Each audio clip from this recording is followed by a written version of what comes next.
Hey everybody, welcome back to the Firefighters Chalkboard where lessons are learned, legacies are passed down, and discussions get real. So let's pull up a chair and let's talk about what really matters when it comes to training in the fire service. I'm your host, Uncle Wayne, and today we've got a very special guest. We've got Division Chief Rob Ramirez from the Jupiter, Florida Fire Department.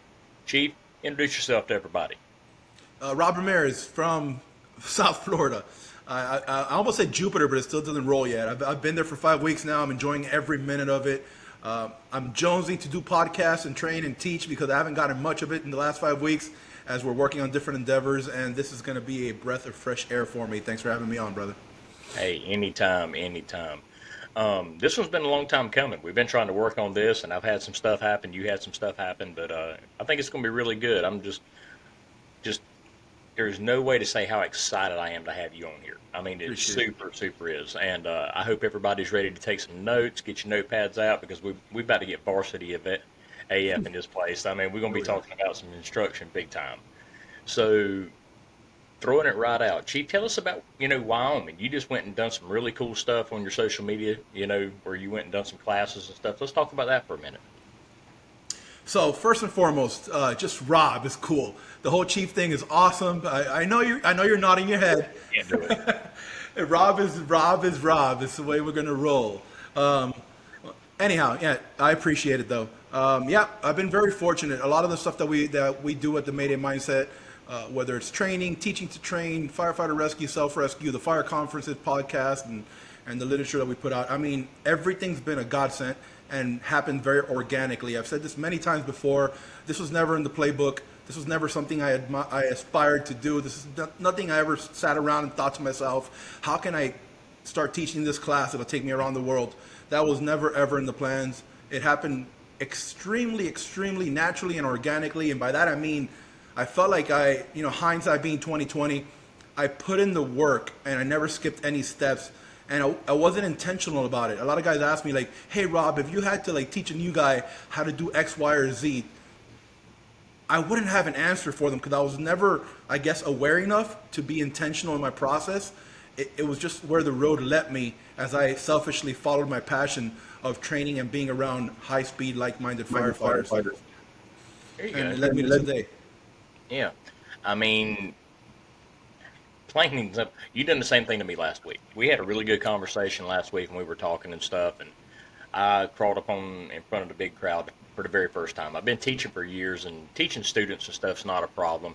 Never really jumped in front of a pile of my peers, and I was graciously invited to go to MAFC and do a program there, and I had a really good time. Met some really really cool people.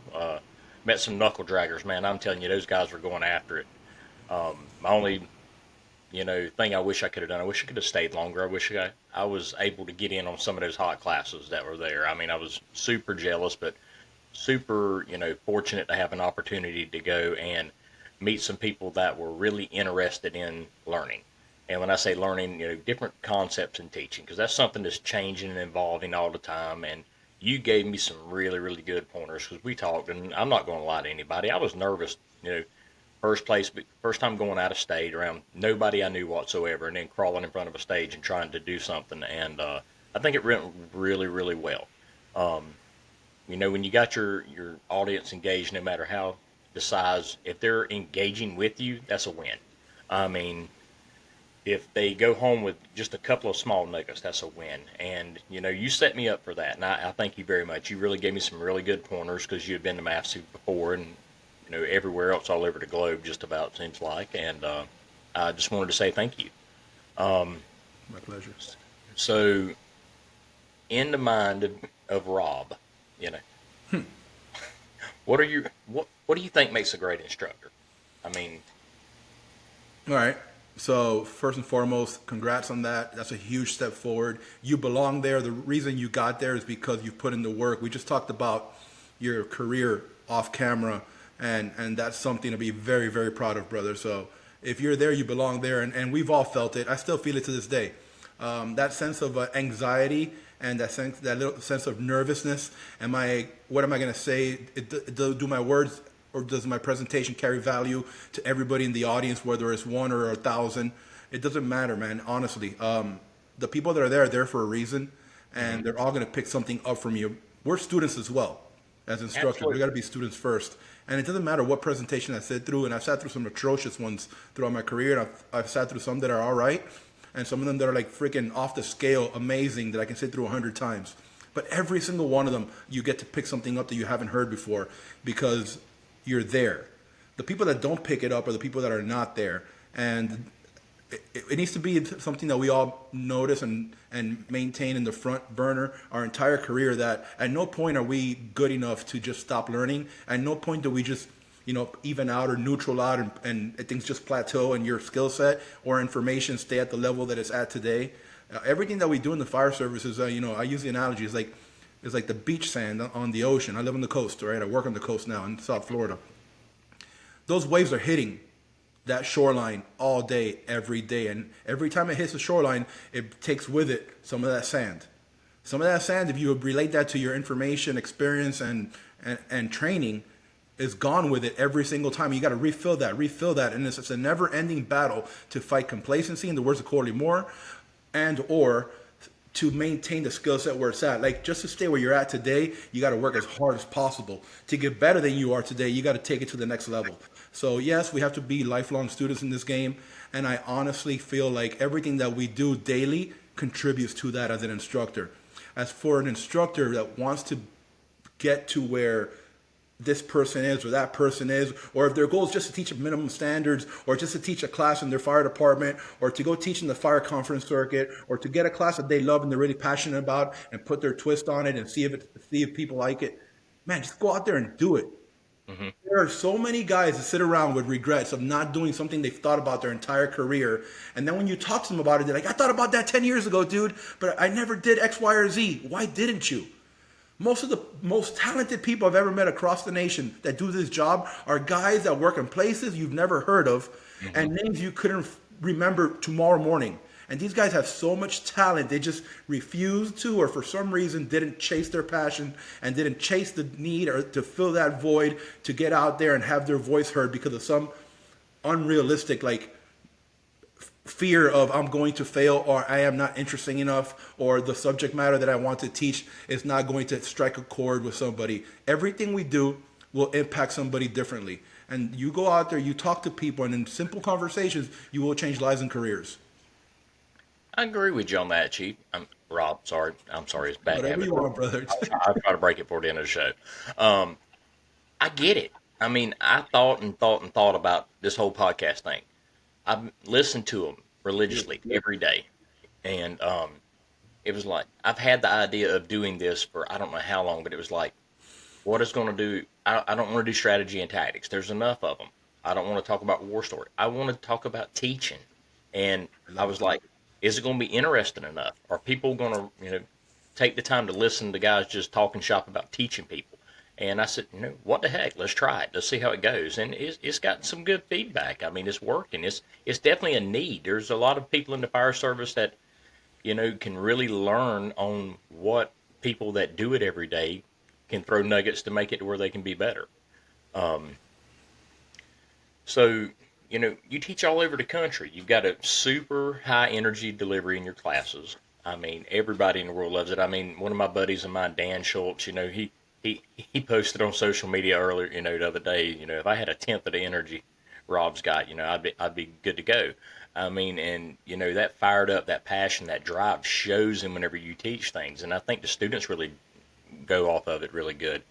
But with the student, and you'll know exactly what I'm talking about. What kind of student gets you super fired up? That good way where it wants, everything you've got, you're willing to drive into this one kid or this one person just trying to learn. Because as instructors, we try to give everybody our all, but every now and then we get that one, and it's that one that's like, I can't give enough. I'm trying to do everything because you see something in them they might not see in themselves, and you just cannot sell them short on your delivery. The student that strikes the chord with me, that really, really gets me going, is the student that knows what he or she does not know, right? And what do I mean by that? I mean that they're chasing the same thing I was chasing at that level of their career, whatever it may be, right? Whether it's they know that they want to be a starter on, compared to sports, I want to be a starter on this amazing team that I'm on, whether it's their firehouse or their special operations team or wherever they're at, their group in their fire department. They want to be a starter. They want to be the guy that the chief turns to and says, "Hey, I need something done." That guy's going to get it done, or that girl's going to get it done. That student talks to you different. That student wants the extra reps. That student stays longer. That student gets there first. That student doesn't fake the passion. Like, I'm not faking this shit. I'm not a passionate guy. If you talk to my ex-wife or you talk to my family, right? They'll tell you nothing excites Rob. You can tell Rob the sky's falling and it will be all right, right? But this type of stuff, it really, really, really, really gets my heart rate going because I care about people learning things the right way so that when they go out there to fulfill the mission that we've all raised the hand and swore to fulfill, that they're doing it with the best foot forward. I'm not saying that my way is the best way, but it's a way, right? Mm-hmm. And if you don't have a way or you don't have a system and you're not willing to either A, update the freaking system, or B, change the norms or challenge the status quo, and not be a rebel or a rogue operator, but find out what else is happening in the fire service, not just in your sandbox. Get outside your sandbox. That type of student, that outside the sandbox thinker, that student that shows up ready to go, that student that asks all the right questions, that student that really wants you to break down a skill to them when you show it to them, and is not just looking to get to the next skill station or the next class or the next thing on the to-do list that day, that student gets 100% of me. The student that follows up after class, that student gets 100% of me. That follow-up is huge, man. Huge. I love when they follow up, and that really gets my heart rate going. Now, I will say this, because I'm going to give you both sides of the coin. Okay. And I think we had this conversation via text. Mm-hmm. I, as an instructor, am solely responsible for the energy in the room.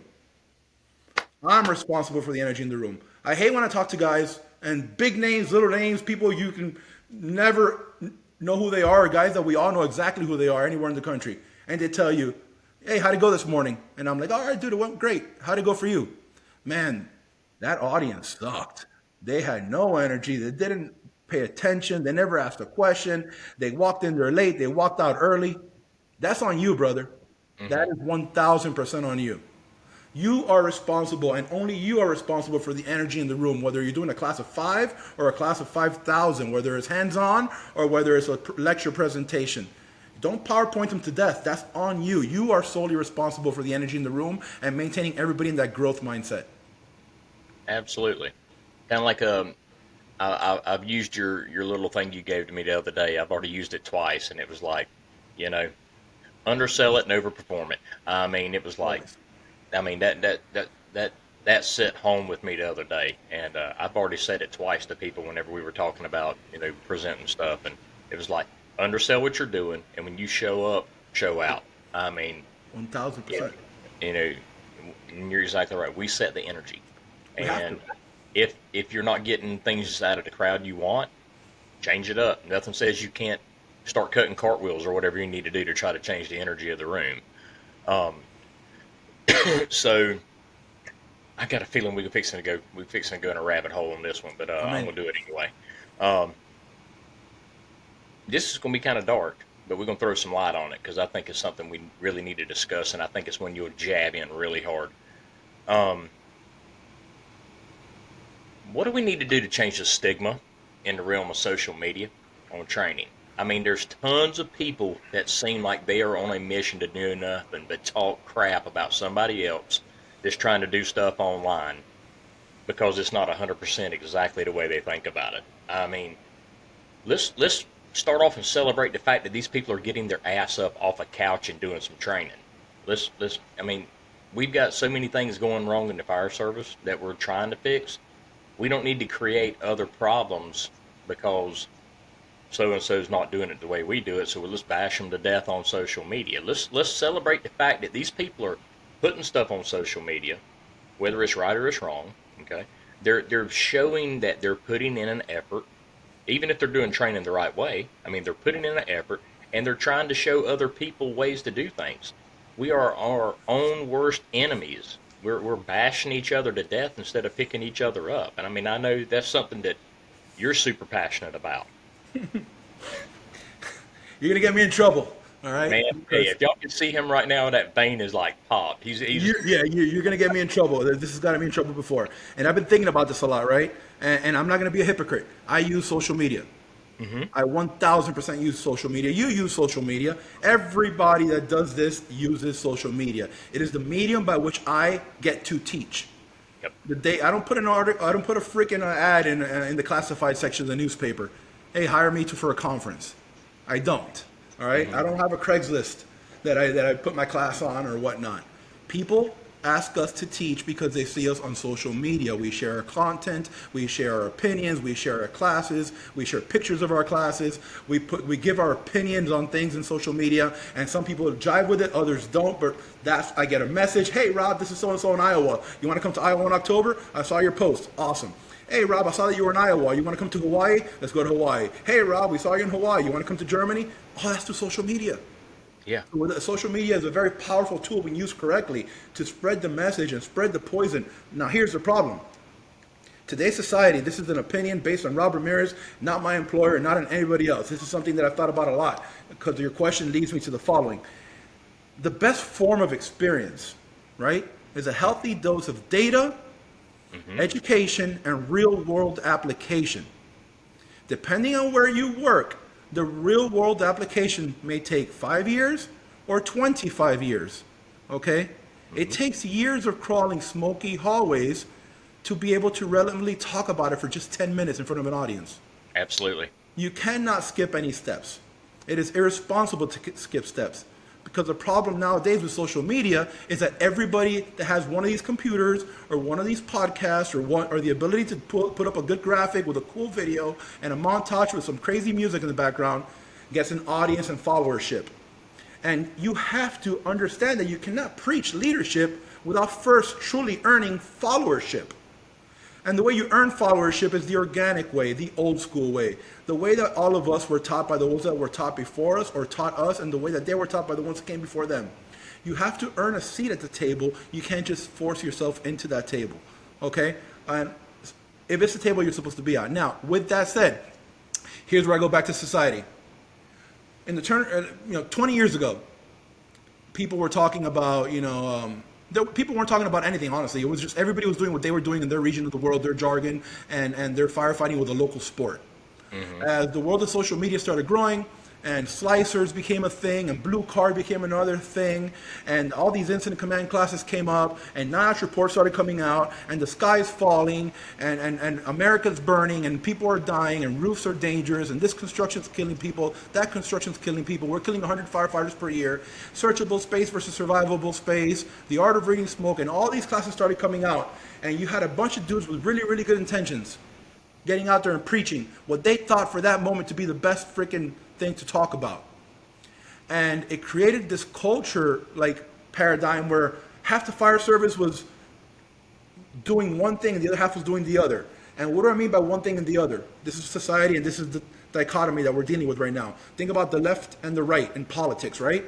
They've both gone extreme just because they're opposed to each other. When you look at social media, when it goes from searchable space, survivable space, survivability profiling, slicers, exterior firefighting, putting water through a window. That was a thing. And then that turned into like, dude, we don't do that. That's for non-aggressive firefighters that don't put them first. Them became a thing, not us, right? And now you have a bunch of kids running around with the opposite end of the spectrum where you have to search and cut a hole in everything regardless of whether you should or should not be in there based on the building and common sense. And if you don't, you're not aggressive, you're ineffective, and for lack of better words, you're a pussy, right? And I'm using these words because it's the truth. And what happens to the young and upcoming firefighter, I see it. They have the sticker on their helmet. They all have this sense of like, if you don't do what we do, you're not one of us. And here's what got me in trouble last time. If you can't do 1,000 burpees in bunker gear, you're not good enough, right? All those things have their place, but all of them do not create a firefighter or an effective firefighter as a whole. Everything that we do takes time. It's like when you're building a car. Wayne puts in the motor, I put in the radio, the next that goes down the line, the next guy puts in the exhaust, it goes down the line, the next guy puts in the seats, right? All of us are working on building a car, but we're all responsible for a certain part of that vehicle. Your career and your growth should be just like that. Oh, yeah. You get experience, you get books, you get training, you get education, you make regular, consistent, small and big deposits in your bank of information so that when you have to make a withdrawal, there's a sufficient amount of information, time, experience, and training in there where you can cover that withdrawal and you're not negative, and your actions will result in a positive outcome. But when you create these extreme views of the fire service where you're either right if you search everything or you're wrong if you don't. Well, you're wrong if you search everything, but you're right if you profile it. Neither one of those parties are right. And social media has created a dangerous trend where you're either on one side or the other. Guess what? I've been on both my entire career. The building gets a vote on what we do. The environment gets a vote on what we do. Believe it or not, our staffing gets a vote on what we do. All right? And the fire always gets a vote on what we do. So we can show up there with the best, most aggressive plan in the world, with the swaggiest shirts ever, with the coolest website ever, and all the badass stickers on our helmet. And the building, the fire, and the environment and our staffing says, hey, not today. And we're going to have to change tactics. And you have to be able to adjust. If you're not able to adjust, you're a one-trick pony and you're ineffective. And that is unrealistic and dangerous for today's fire service. And our young guys don't know any better because they think it's cool, because it looks cool on social media and it gets a lot of hits. Yeah. Now, yeah, there you go. Take a breath. That's good. I talked to a guy the other day, and we were having a good conversation, and he brought up something that kind of a jab at me, and I took it as a jab. He might have not meant it that way, but it was said, social media is the worst thing that ever happened to the fire service. And I locked up, and I said, whoa, now. I said, I'm going to disagree with you. He goes, well, explain to me why. I said, being closed-minded with social media is the worst thing for the fire service. I said, look at what social media has been able to do. If social media wasn't a thing, I'd have never been able to sit here and talk with Rob Ramirez. I'd have never been able to talk to the other people. We wouldn't be able to spread the message of what we're trying to do. There's 100 different ways to put fire out, and every place does it a little bit different. Yep. I can promise you, Jupiter, Florida doesn't fight fire like we do in Horry County. It's completely different animals. I mean, I've never seen anything where, setting up 5 drop tanks at one time on, South Florida. Nope. Yeah. But, we have an extreme thing. On one side of our county, it's all rural water supply. And if you can't draft and keep it going, you're having a bad day. All right. And then you go 45 minutes to the other side of the county, and you're dealing with a metro area. And it goes exactly from one extreme to another. Kind of like Okeechobee to Jupiter. I mean, something kind of like that. I got you. But ours is all in one area run by the same department, just different varieties of the stations. And I think social media is a great thing for the fire service. It's made it to where people can get different ideas, get different thoughts. And it's exactly right. We need to teach everything that's not that one trick pony deal. We need to teach and mentor more people to be thinking firemen instead of one set, this is the only way we do it. Because if it's the only way you can do it, you're going to get burnt sooner or later in more ways than one. Yeah. I mean, there's a time to be aggressive. But see, I grew up in the fire department where aggressive was doing your job. Correct. It wasn't labeled as being aggressive. It was go put the fire out. Correct. Go get the search done. It was just doing your job. I think it's a marketing scheme now. It absolutely is. It absolutely is a marketing scheme. I mean, I've seen it on places on people hiring. We're an aggressive department. Well, last time I checked, going inside a burning building is probably a pretty aggressive occupation. I mean, I'm not knocking the people that do it. We do it. But it's nothing different than what we've done for the last eons of time. Firemen have successfully went inside, make an interior attack, push a smoky hallway, and kick the fire's ass. That's what we've done. Mm-hmm. It didn't just start when the term we're an aggressive place. I mean, we've got to come up with better. Let's teach tactics instead of a slogan. Absolutely. Absolutely. I love that. Let's teach tactics instead of a slogan.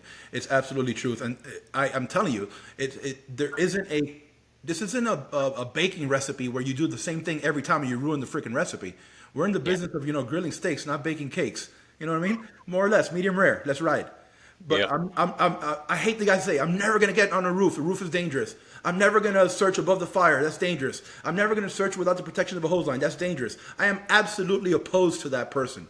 I'm also opposed to the person that says, you always have to get on the roof. You always have to search above the fire. You always have to search without the protection of a hose line, because that's what we do. I'm against that too, because there's very few always and nevers in the fire service. Yep. I want an aggressive, proactive, educated fire service that gets on roofs when they have to get on roofs, that makes holes in roofs when they have to make holes in roofs, that searches above the hose line and above the fire and ahead of the hose line when they have to do it because the fire and the conditions and the people and the situation call for it. We're there to meet the needs of the fire, not avoid it based on theory and or on a slogan on a T-shirt. There you go. I like that a lot. I do that. See, you just come up with a new slogan. We'll get you some T-shirts. Let's Uh, do it. I'll get my her. slogan, my slogan is "Do your job." Do your freaking job, dude. That's it, man. Um, so I know there's a lot of people in the fire service that take instructor classes because it's a prereq for Officer One. I mean, it is what it is. The guys that they're checking the box so they're eligible to promote. How do you think we can inspire them to go further? I mean, because that's wasted talent. They've got the basics because they take instructor one so they can learn how to properly instruct their crew. That doesn't mean they're a locked in instructor, certified, bona fide, whatever, but it's giving them the strategy, the tools to put in the toolbox to try to do drills because as good as I do, like my job as a training officer, it's I get people started. I don't teach them how to work their whole career. I give them basic fundamentals to get them in the street so they can learn from the crews because I've said it once, I'll say it a million times. I'll say it on stage 2 weeks from now when I'm at the state fire convention. The company officers and the senior man in the firehouse are the true trainers of the fire service. Amen. Me doing my job gets them ready to be accepted by the guys in the street so they can learn truly how to do their job, giving them just the basics. It would, I mean, it would take way too long to try to come up with a finished firefighter by the time they come out of recruit school. You give them the basic fundamentals, get them in the street, and let them learn how to do their job. Because in make-believe land, you can never make it enough to where they can truly learn how to do their job. Absolutely. I mean, we try the best we can, but smoke machines and everything else and all, but you can't recreate what they're really going to be up against. And that's where you really learn how to do your job, is making those pushes down hallways and everything else. That's how you learn it. I mean, but with those officers that are taking, guys that are taking instructor one, they're trying to check the boxes so they're ready for promotion. How do you think we can go about, and I know you're building this program with your new job, what you're doing is something you're working with, but how do we get them inspired to where they jump into that instructor mentor style role a little bit so they can spread a lot more knowledge instead of wasting that opportunity from what they were learned in that instructor class? I mean, how do we motivate those guys to where we really get some benefit and their crews get a lot more benefit out of it? In my position right now, as division chief of training and safety and all that, I honestly believe that the buck starts with me, right? For my organization, let's just focus on the organization first, and then we'll talk about the fire service. So for my organization now, it is my responsibility to set the tone and empower those company officers to be leaders and trainers of their crews, their companies, their people. So it starts with me. And I also understand, because I've been doing this long enough, and I do care about the way people teach, and I see the art in teaching, that not everybody is an instructor. Yeah. Right? I've known great leaders. One of the best chief officers I worked for when I was a captain hated teaching, but I would follow that man to the gates of hell because I learned so much from him. And he'd show up at my trainings. He'd call me in the morning, 8 a.m. Hey, Rob, what are you guys doing today? Let's just make something up. I'm throwing ladders at 1 o'clock today, Chief. Where are you going to be at the acquired structure in our territory? Beautiful. He was there at 12:50 with his coat and his helmet. And I would always, out of respect, default to him after I was done talking to the companies. Hey, Chief, do you want to add anything?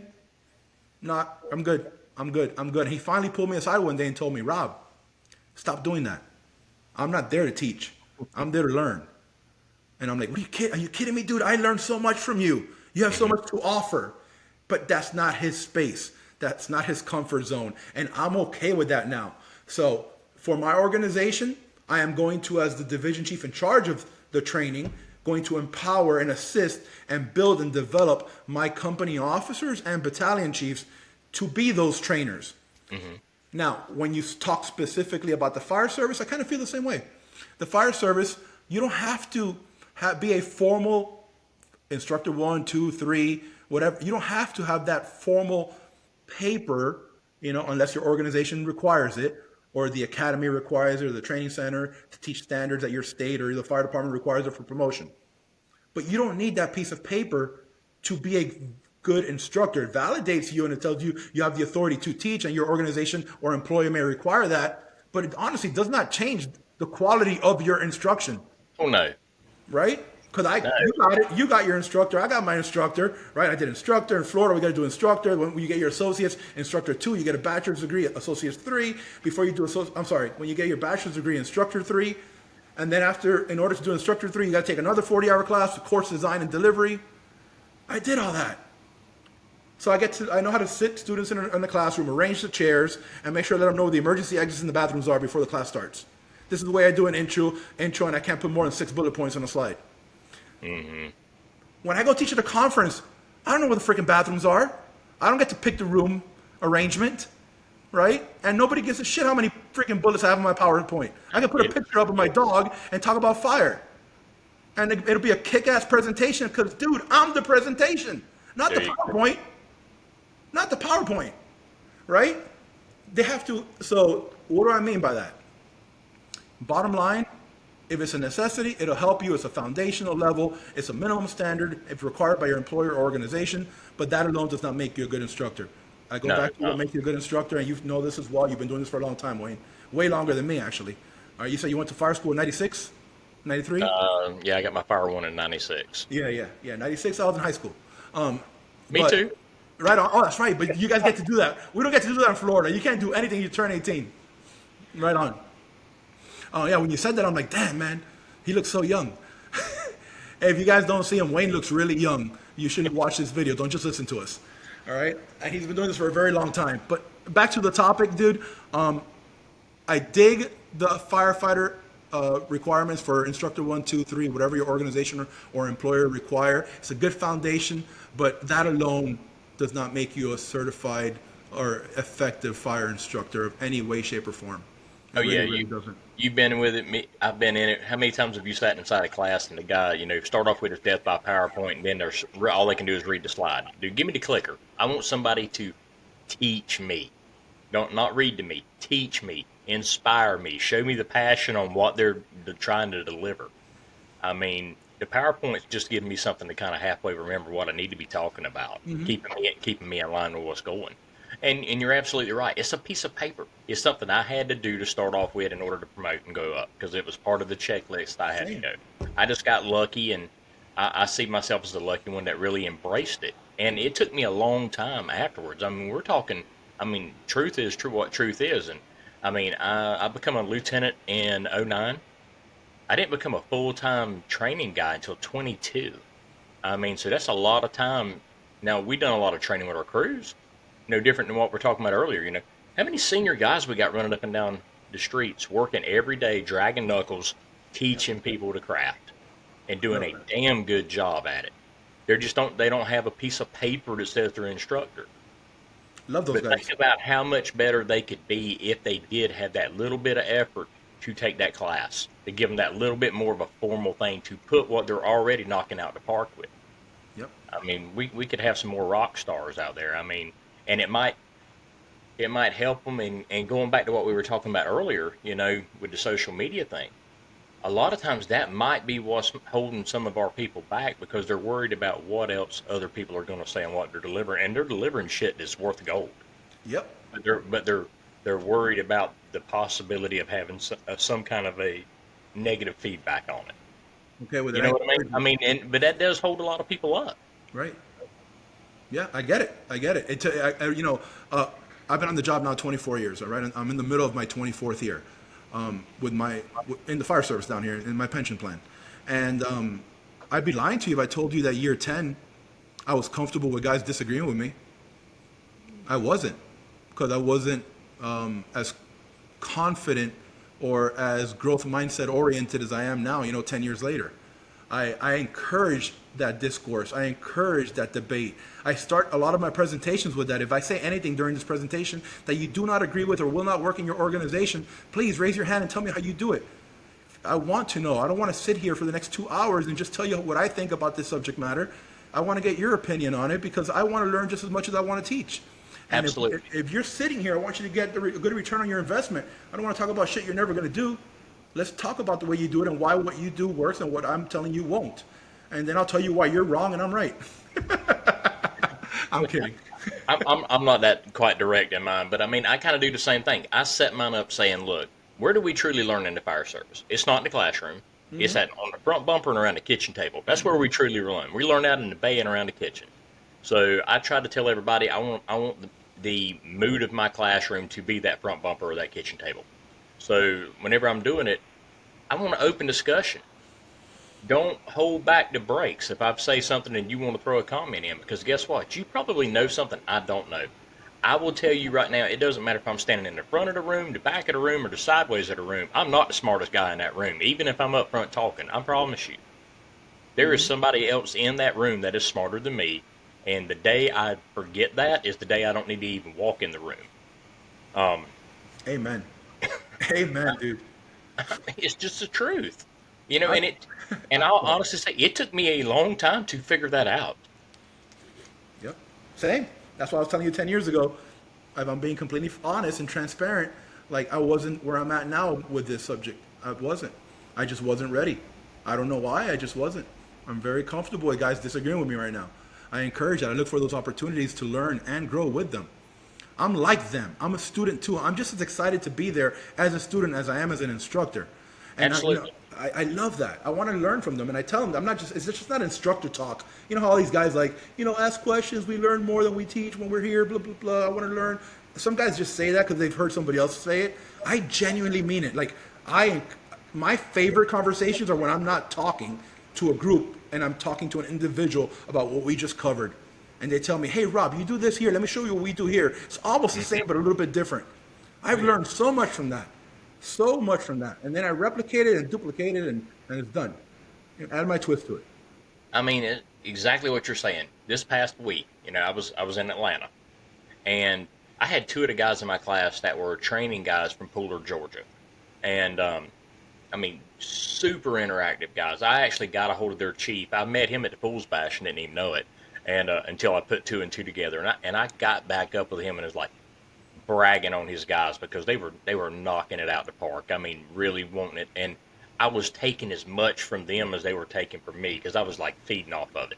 And then I met this guy at the Fools Bass, and we just started. And he played it off, man. He didn't say it right out to get go, and we were talking about stuff, and I was telling him, yeah, these guys, they were feeding me. I'm there to not tell them how to do it. It's starting a format so we can talk, get in each other's minds, and learn something from each other. Right. I'm just there to facilitate the format and the platform for it to happen. Promise you, I don't do everything right. I screw up more than I do right. I can tell you that on a daily basis. But I try to make a positive impact. And if I can make it on people enough to where they start talking about how they do things and then how we do things, just like you're talking about, cook that steak, Yep. not on rare. But Exactly. 2 minutes on Very each cool. side, that's it. I Um, love it. but but I mean, it's not about, well, I learned, if you're truly not taking stuff back from the people you're talking to, you're not paying attention. And you know, this is a point I bring up in one of the classes I teach, and the part of it is I come up from the older fire department, no different than you, and there's guys listening on here that'll still call us kids. But when we come into fire service, we were told right out the get go, one of the famous comments: God gave you two ears and one mouth for a reason, right? I'm gonna put a spin on it. As instructors, he done the same for us. He Love it. gave us two ears and one mouth. So that means we need to open both of our ears, shut our damn mouth, and listen to what our students are telling us they need to hear from us. Yep. Love it. I just I wrote that mean, down. Love it. it's the truth though. I mean, I have been that student in classes before where you're trying to engage with your instructor and they're too busy pushing their mission across. And are they truly trying to educate people, or are they worried about getting through their slide? And Amen. I was talking to a guy, and they're like, "Well, what if we go over time?" Well, I'm the last class of the day. They're not going to kick me out the building. If they do, I got a tailgate. We'll sit on it and talk in the parking lot, but we'll Yep. finish doing what we're going to do. And I don't think anybody's going to kick you out of a class because you're still having active conversation with people that are engaging about stuff in the fire service. Amen. Amen. I mean, if they Amen. do, it's a problem, and they were there for the wrong reasons to start off with. I love I that. love that. Absolutely love Absolutely that. love that. So here's my big topic, and I'm really heavy on this one. I know you are too. I always try to talk to every guest I have, on the show about the importance of being a mentor, because I think being the mentor, being that role is so important in what we do, helping guide the future of people. The future of the fire service. We start mentoring on day one, and most of the people that we work with at the capacity trying to mentor, they sometimes forget they still need to be a mentee somewhere else, and they need to constantly be reaching out to people to help them grow. And because as an instructor, when we have a group of students, we're mentoring them whether we realize it or not. We're investing in these people, and but we always need to remember that we are needing to constantly be mentored as well. We need to find somebody else to help mentor us. That doesn't mean it's got to be somebody in a higher rank, somebody that's older. I found people that's a lot younger than me that inspire me and mentor me a lot of times. One of the guys that pushes me the hardest, he's got less than 10 years in the fire service. Mm-hmm. Mm-hmm. He just looks at things differently than I do. He come from a business background, and he kind of looks at it a little. He still loves doing the job, but he looks at it with his head screwed on a little differently than I do, and it actually makes me open my mind, my eyes, and run things a little differently and pushes me different ways. But I think we need to be hungry and still trying to outsource people to get information from. So what's your So what's question? the question? I think it was. I just I kind of went, agreed with everything you said, but I didn't hear a question. man. I'm passionate about mentorship too. Yeah. Well, basically, what are your thoughts Mm-hmm. on making? I'm trying to think of the right way to say it. What's the easiest way, or your thoughts on setting that goal for our instructors to still try to be a mentee? There you go. So I think that a mentorship, whether it's a formal structural mentorship program through an organization or that informal mentorship that we most of us have experienced throughout our careers, mentors are, for example, so for me, for Rob, mentorship has changed throughout my entire career. As a Mm-hmm. new guy in the fire service, I needed mentor type A. When I started getting older in the fire service and first promoted to lieutenant, I needed another type of mentor that I didn't need anymore when I was a new guy. Right? I didn't need to be mentored on this is the way firefighters behave around the firehouse. This is what your duties are. This is the way you're a good follower. I needed to be mentored in company level leadership stuff. I needed to be mentored in conflict resolution. I needed to be mentored in what classes I needed to take to be more successful as a leader at that company level. As a captain, I needed mentors for everything. I had a guy for elevators. I had a guy for leadership. I had a guy for technical rescue. I had a guy for hose company operations. I had a guy for truck company operations. I had a guy for building construction, which happened to be the same as the truck guy. But all these people were grounding me, inspiring me. They were leading me. They were grading me. I don't understand how you can go your whole career without having that person that you confide in, that you allow to mentor you, to inspire you, to judge you, right? To ground you when you need grounding, right? Or to grade you on your performance. You need those people in your life. If you go your entire career or life without that person, whether it's a family member or somebody within your organization, whether you're an accountant or a fireman, like you're not going to be as successful as you want to be.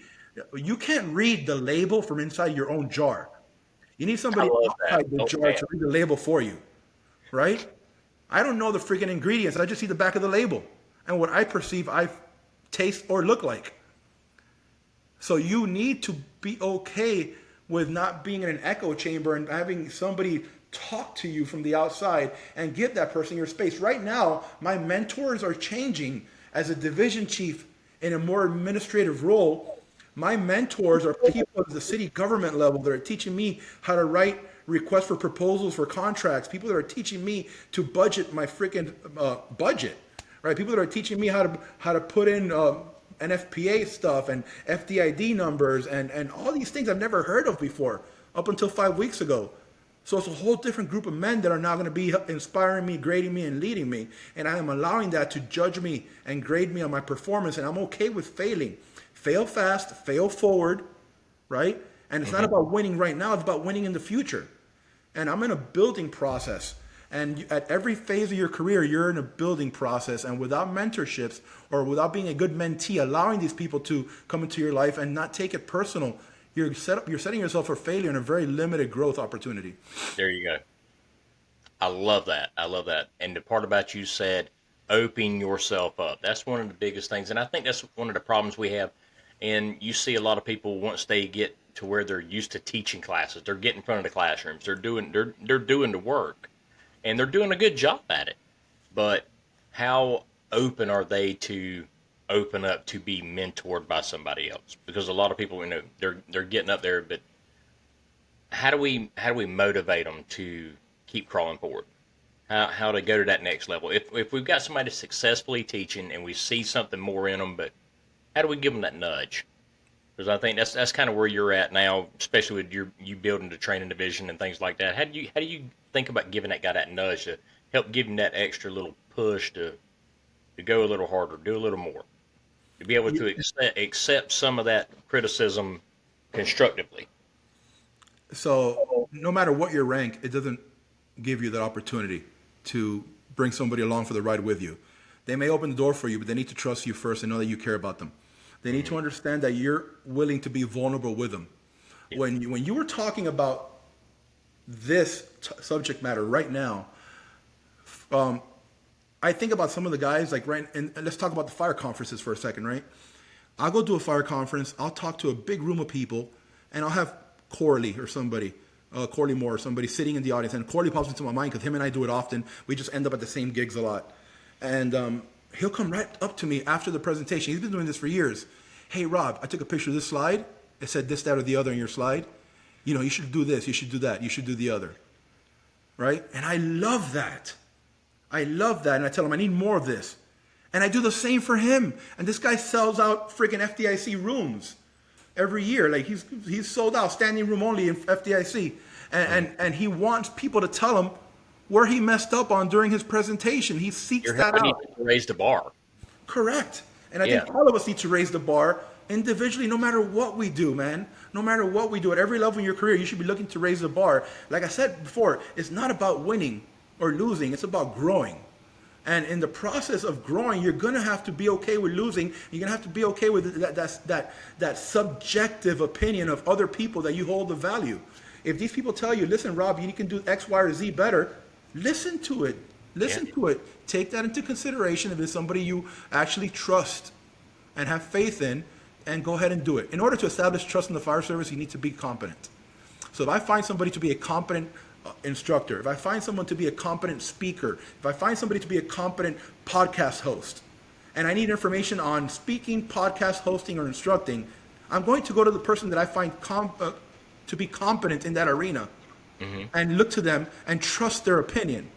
So before you start talking to people because of your rank and trying to mentor someone, make sure that you are competent in the arena you're trying to mentor them in, because guess what? It's not a secret. We're all watching you. Yep. We're all watching you. You can't force mentorship on somebody if they don't trust you. And if you're not competent, they're never going to trust you. It's an algorithm. First comes competency, then comes trust, then comes mentorship and mentee.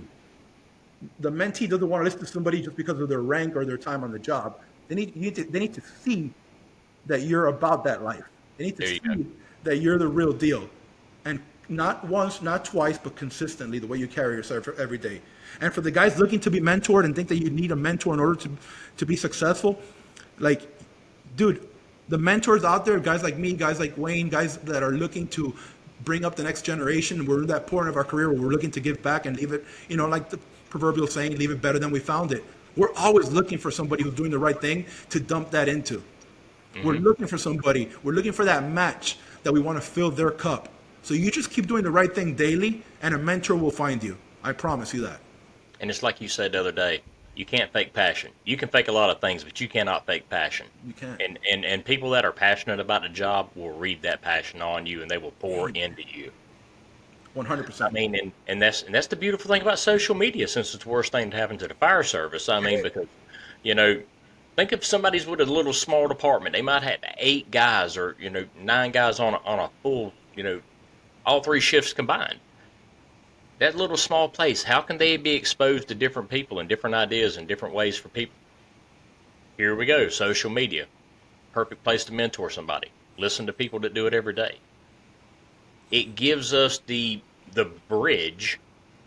Jeremy talks about the bridge, and I love that bridging the gap Yep. story. That is a phenomenal thing. If anybody's never listened to Jeremy talk about bridging the gap, get on National Fire Radio right now and find that episode because it is phenomenal. He's the But best. yeah, super good guy. The whole thing of it is this can be our bridge because we've got new people that are looking for somebody to grab them, direct them, pour into them, whatever else. And like you were talking about, we're getting to I'm not saying we're done yet, but we're getting close to the end lines of the short road in the world of farming. The short rows are coming, but this gives us the bridge to where we can do just like Jeremy said. We can combine those two age groups and make it to where you have common ground and have a chance to grow, inspire, and learn, and everything else together. Yep. It's Absolutely, dude. it's what we make of it. I mean, there's tons of stuff to take from just the simple conversations we've had tonight. There's tons of stuff to grow from. Um, Hey, man. I can talk about this all night. You're absolutely right. so I got one for you. As instructors, there's a lot of things that we do really well. Most of us are always searching on how we can be the best for our students next. We were talking about that earlier. So, in your opinion, what is some of the things that you see in your travels across the country that you think, for us as fire service instructors, things we need to work on? Things you might mention because you're exposed to a lot more stuff than I am. And if you've seen stuff that you think people need to work on, what am I going to do? I'm going to evaluate my own self. Is that stuff I'm doing too? Stuff I need to work on to give a better product to my students? Because you know, um, and before you answer, I want you to think about something. I got a little commencement speech that I show my recruits before at the time before we ever start class, and I do it as a motivator to get them started in recruit school. If you've never seen it, it's Dr. Rick Rigsby, and he wrote a book called Lessons Learned from a Third Grade Dropout, and he gives the commencement speech at California Maritime Academy, and he tells you what he learned from his father, who was a third grade dropout, the life lessons he learned, and what it done to change him. And one of the things that he said that has always stood out to me, and I see that more so as an instructor, and it kind of rolls into what I'm asking you on your opinion, is he said, always make sure that your servant towel is huge and used. That's awesome. So, as an instructor, I truly see myself as a servant to my students because if I don't serve them, what's going to happen to them? What kind of service are they going to be able to provide Mr. and Mrs. Smith whenever they leave me? So, what are some of the things you're seeing that, in your opinion, with your experience and everything else, that you think a lot of us might need to work on to make ourselves better? I think the most important thing that we as instructors can continue to work on and emphasize to up and coming instructors is that you are required to be humble and never lose that curiosity. Humility and curiosity will carry you to places that nothing else can in this profession and will give you growth that you can never imagine as a fire service instructor. In order for us to learn to teach better, in order for us to learn, period, as human beings, as adult alpha males, as in an alpha male profession, trying to teach other adults, whether you're in service guys, whether it's a minimum standard kid or a firefighter one, or wherever you are, you're dealing with a certain age group, they need to understand that those instructors need to understand that humility and curiosity will take you further than anything else we do. You cannot be a good instructor without it. The servant component is a 1000% must have as well. You have to be able to understand that we're in a position of serving other people and helping them with their growth and their development. You have to understand that you must remain a lifelong student. In order to remain a lifelong student, you need to have the humility to understand that you don't know what you don't know. And your level of exposure to anything will directly correlate to your level of comfort with anything. So if I do not know a subject matter, I have no business teaching it unless I've done it over and over and over and over and over again to where I'm comfortable and can share with you openly, show my vulnerabilities, how I failed at that technique multiple times, and what I learned from my failure. But in order to have those conversations with other alpha males, you need to be A, humble, and B, okay with being vulnerable. The late Bill Gustin, I was supposed to teach with him on June 10th. We're at the conference we're doing down here in South Florida. He was on the ticket with us. And I'll never forget Bill sitting in the front row of every friggin' presentation I ever did that he was a part of. I'll never forget his level of humility, where he could have blown me off 100 times and he never did. He could have blown anybody off he wanted. He could have blown off the late Bobby Halton if he wanted to. Like, he is a giant, or was a giant amongst men. And his humility took him to places that none of us could ever imagine going. And his curiosity for learning also made him one of the best instructors in the fire service for decades. He always wanted to learn more when he could have just hung his hat on what he's done and what he's experienced and what he's teaching and just stuck to that and stuck to his guns. I've met guys from a lot of very, very big four-letter fire departments across the country that have been teaching the same thing over and over and over again without change since the 1980s. And they still get an audience because of the name of the organizations, but their subject matter is not anywhere where it should be in 2025. In order for that to change, you need to, A, remain a lifelong student. Leaders or readers. I understand not a lot of guys like to pick up books and read. Find something you enjoy reading. Read. And if you're an audiobook guy, do an audiobook. I'm doing an audiobook right now. I do them all the time. I'm not a pick up the paper book guy. I love buying them and keeping them on my shelf and looking at them in case I got to look through some shit and highlight it, but they mostly sit on my shelf and look cool in the background. But It's all good as long as you do the audiobook for the one you buy, because I do the same thing. 100%. 100%. That's exactly what I do. That's exactly what I do. I'm doing the principle of the path right now is what I'm doing. I'm listening to that one now. I listened to it on the way to work today, on the way home in the afternoon. And these are not even fire books, but you get something from them, right? And I'm also going to look into the lessons learned from a third grade dropout. I just wrote that down. It's really good. It's a very short book, but it talks about the small things his father taught him in life lessons. His daddy was a cook at California Maritime Academy, and he just took the simple life lessons. It was like super simple things we teach in fire school, believe it or not, but just made it on a level where it was just easy to understand and just made sense. It was like, be on time. I'm going to double down right now on the humility. I just thought about something, right? I have another class that I teach, and this is one of the things I talk about.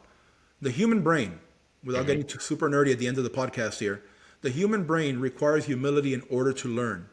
So in order for me to maintain a growth mindset as an instructor and learn new ways to teach a subject matter, I must have the ability to remain humble. Humility is what keeps a 1-year-old, 2-year-old, and a 3-year-old and makes them capable of learning to walk, learning to feed themselves, learning to use the toilet. Potty training requires humility.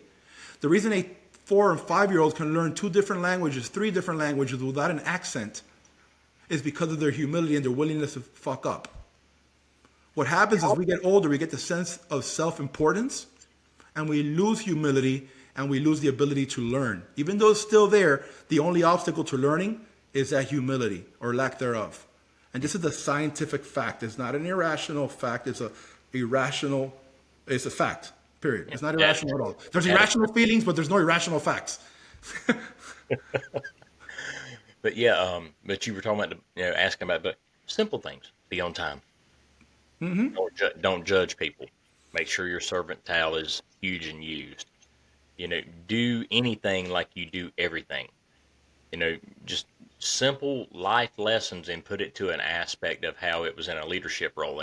And the way he presented it was he was giving a speech to a bunch of people that were midshipmen graduating college ready to go be officers in the military, and put simple life lessons into a leadership role. No different than like one of my favorite books is We Were Soldiers Once and Young. You read through, everybody's seen the movie We Were Soldiers, but if you actually read the book, which is, gets a lot deeper, it gets into what kind of leader Hal Moore was and the humility he had to teach his people. And that's the first thing he taught his officers was humility. Being humble, being passionate, being driven, and being an advocate for your people. That's the biggest things he pushed. Yep. I mean, and there's so many things we can take from business books, military history books, things like that, and put it into what we do every day, especially as instructors. Because Absolutely. some of the greatest leaders in the world, if they were covering, taking care of battalions of people, they were doing something right. And I'm not worried about shooting guns and stuff like Right. that. I mean, but if they made an impact for one man made an impact for a battalion of people to follow him, what kind of message was that guy preaching to make them understand and follow him and want to learn from him? Because he was the one that was doing the training for them. He didn't have somebody. Okay, I'm gonna sit in the office because I'm the colonel or the whatever, and sit in here and let somebody else go do the training. He was out there dragging knuckles with them, man. I mean, it was, and I think that was one of the big things that inspired. It inspired his people because he was out there ready to get dirty with them. Yep. And if you have to be a lifelong learner. I sounds like I'm a broken record. I'm repeating the same things over and over No, again, but you're good, it man. comes down to being a lifelong. Every conversation is a classroom. This is the classroom. What we Oh did yeah, today is a classroom, and I'm experiencing that every day now as a chief. Every time I talk to my boss, I report to the deputy, and the deputy reports to the fire chief. Every time I talk to either one of those two guys, they've been doing that administrative position for 15 years. yeah. Schools Every inside. conversation's a classroom. Every conversation's a classroom, and it's amazing. And every time we have an opportunity to take it and learn or let it crash and burn, but that opportunity is always there to get better. Amen, brother. So I love it. I got one more for you. This isn't a hot seat one, but this is going to dig deep into the brain of Rob right now because 5 weeks into the new joyous deal. So with your new role, what are some of the things that you're looking to try to change in the world of training in your department? What are some of the things you're looking to try to change in your training department? So right now, I'm in a very unique situation. So we're building a fire department from the ground up. In South Florida, that's unheard of. I'm in Palm Beach County. It's one of the three major metropolitan counties in South Florida. We are, Dade, Broward, and Palm Beach. And you don't start new fire departments. It's never happened in my career. The last time it happened down here was like in the early 1990s for a one-station fire department in a very affluent community in South Florida. But what we're doing is unprecedented, and none of us have done it before. So I have the opportunity because I have a very deregulation type fire chief. I'm very, very fortunate and very blessed. This gentleman's been around 44 years, and what he's building is nothing short of amazing. He's allowing us to think outside the box and bring in all the ideas that I was never able to push. When you're tied to like this is the way we've done things, that imaginary red tape, whether it's politics, collective bargaining, or history and traditions. We don't have any of that right now. So we've assembled a great team of guys. My deputy chief, he's a fire engineering guy with his own podcast as well. So he's all about growth mindset and teaching and training. And this is the guy I report to. So it's right up my alley, which is one of the reasons I took the job. And we're literally looking to build a fire department training culture that is okay with deregulation, challenging the norms, updating the systems, changing the status quo. We're going to try things. If they fail, we're going to fail fast and move forward. We're going to make it a place where it's healthy to fail and it's okay and actually encouraged to fail as much as possible in training. We're going to do it. We're going to know we're going to mess up. We're going to do it fast. We're going to find out what worked and what didn't, and we're going to change gears and keep going in a different direction. We're small enough to where we can do that. From the top down, we're all okay with that. That's the theme, and that's what we're going to be pushing to every chief officer on the road, every company officer on the suppression units, everybody on the EMS side as well. We are going to be trying things that no one else is doing, not to be different, but because if it makes sense and we can afford it, we're going to give it a shot. We're not tied to anything other than doing what's best for the people that we serve, the community that we've entrusted us building a fire department for them, and the officers that decide to take this journey with us of starting a new fire service. Everybody that we talk to from day one, when they walk in for an interview, and I'm getting ready to hire over 100 people and put them all through training at the same time Wow. in May of 2026. Okay? and we're going to have them in training from May of 2026 till October of 2026. That whole time, I'm going to be building this training culture where it's okay to fail. And if we do, we're going to fail fast, we're going to fail forward, we're going to learn from it, and we're going to switch gears. Nothing is set in stone for the first 36 months of our fire department. And we're going to take everything that I've learned, not locally, everything that I experienced in my career. Every chief that's there comes from a different organization. There's 7 of us, and every single one of us worked different experiences, different places, none of us in the town of Jupiter. So we're looking to build something special and take what the fire service has done right and wrong and build on that as an organization. I'm so excited about it. If you can't tell by how fast I'm talking, then you're not listening. That is great, man. So you got a melting pot from places from everywhere, and you're gonna make a pot of soup, man. You're gonna take a little bit of everything, put it together, and let it go. And you're exactly right, man. If you fall, that's fine. But if you fall face first, guess what? You're still moving forward. You fall back Right. on your ass, that's when you're going backwards. Just keep your head down and keep going. You'll be fine. It's going to do great things. I mean, I know that you were talking about the support you've got from council and everything else, and Everybody. it's going to be a big win. It's really going to be. And you know, April of 2026 is coming close. I Yeah. mean, Yeah.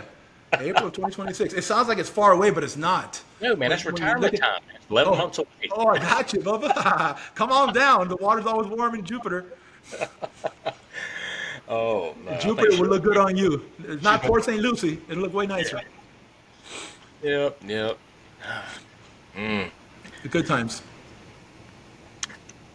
So this is where we're going to go to kind of wrap it up, everybody.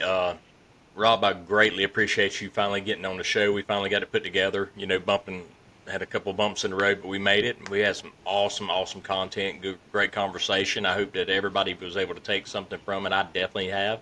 I got a page full of notes over here, and I got a quote that's fixing to hit the social media just as soon as we get through with this because I can't stand it. I got to love it, and I'll quote it again: "Is you can't read your own label from inside the jar." I love that. That is going to be stole from now on. It's all yours. You stole it fair and square. No, man, I'll give credit where credit's due. I promise. Um, but man, thanks again for being on the show. Everybody, until next time, this is Uncle Wayne. Stay safe and keep learning. Thank you. Thank you for having me. Mhm.